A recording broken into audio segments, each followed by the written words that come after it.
Welcome to my journey with Alzheimer's, and I'm here with my dad, Dr. Charlie Farrell, and we are talking about the journals that he writes for his family members to read about his journey with dementia, and then I read those journals.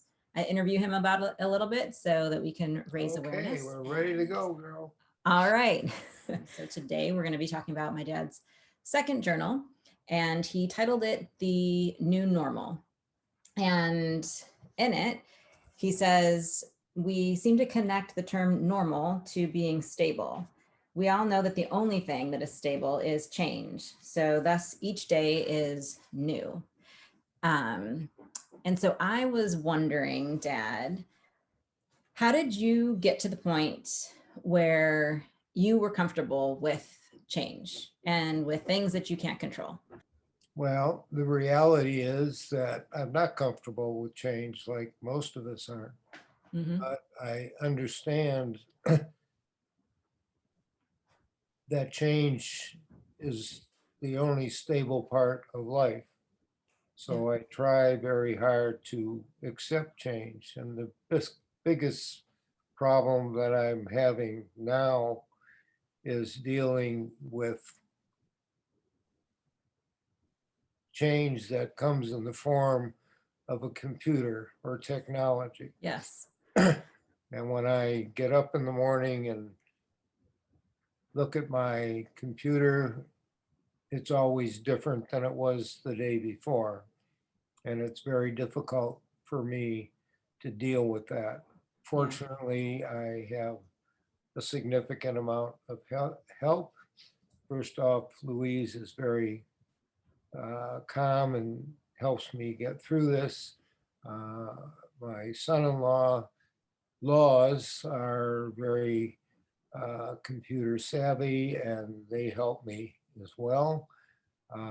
But it is much more of a problem now Mm-hmm. than it ever was before because I've at my age I've never dealt with a computer and I have no idea how to fix things, and it is what it is, but it's very frustrating.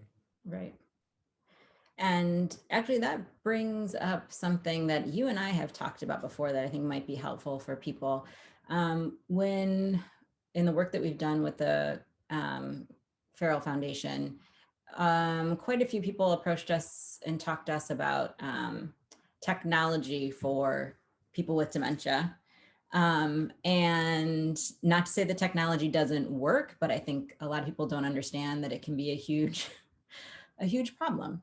And part of that is because people with dementia start to lose the most recent kind of things that they've learned first.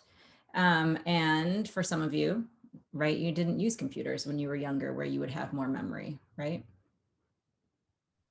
Right. How is it when people tell you that technology is intuitive and just to press the button that looks like, you know, a video or a microphone? Well, it would be very difficult to say it's intuitive if you never saw it before. Right. And the other huge problem with folks like us with dementia, as time goes on, we lose more and more of our ability to speak. Yes. And we, at the foundation, we try very hard to teach people how to communicate emotionally. Mm-hmm. And in my 20 years of dealing with this, I've never seen a computer that is very emotional. Uh, That's true. so uh, I have found for myself personally that technology uh, has a minimal amount for me to be helpful, and Mm-hmm. more often than not is very difficult to deal with. Right. Uh, and I believe that in the world of dementia care, computers can be helpful to organize the space, to keep records, um, Right. but to communicate with it, I find almost impossible. Mhm. With COVID this year, the foundation, who normally puts on 3 or 4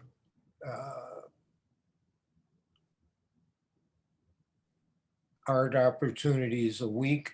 Mhm. We've done that now virtually through Zoom, Yeah. and we invite the person with dementia and their caregiver to join us. And as I watch the Zoom programs, it's very clear that the person with dementia is confused. Yeah. They clearly will tell us that they don't know where they are. They can't understand that they see a person they know, but they can't touch them. Right. They can't engage with them. So that's really very difficult.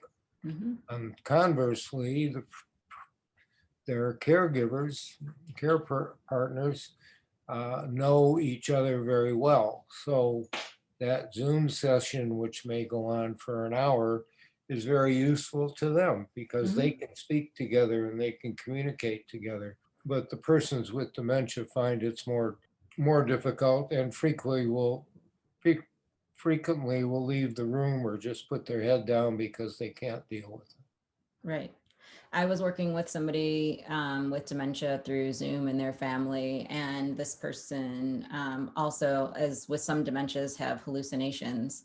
And the Zoom was almost making that worse because since they tend to see things that are not normally there, then they've got this person that's not actually there, and so we kind of worked with that process and everything as well. And yeah, it's hard. It's not like technology is terrible, but it's different when you're working with somebody with dementia and helping people kind of navigate that, use technology to the best that it can be used in any one situation. It's different for every person. Thank you all for spending some time with us and sharing my story with you. I hope it's been helpful. We want this to be an interactive experience. Go ahead and comment below under the video. And if you have any questions or anything or want to contact us, you can use the email that's on the YouTube channel. I hope to see you again soon. Thank you so much for watching, and please like and subscribe, and we will see you next time.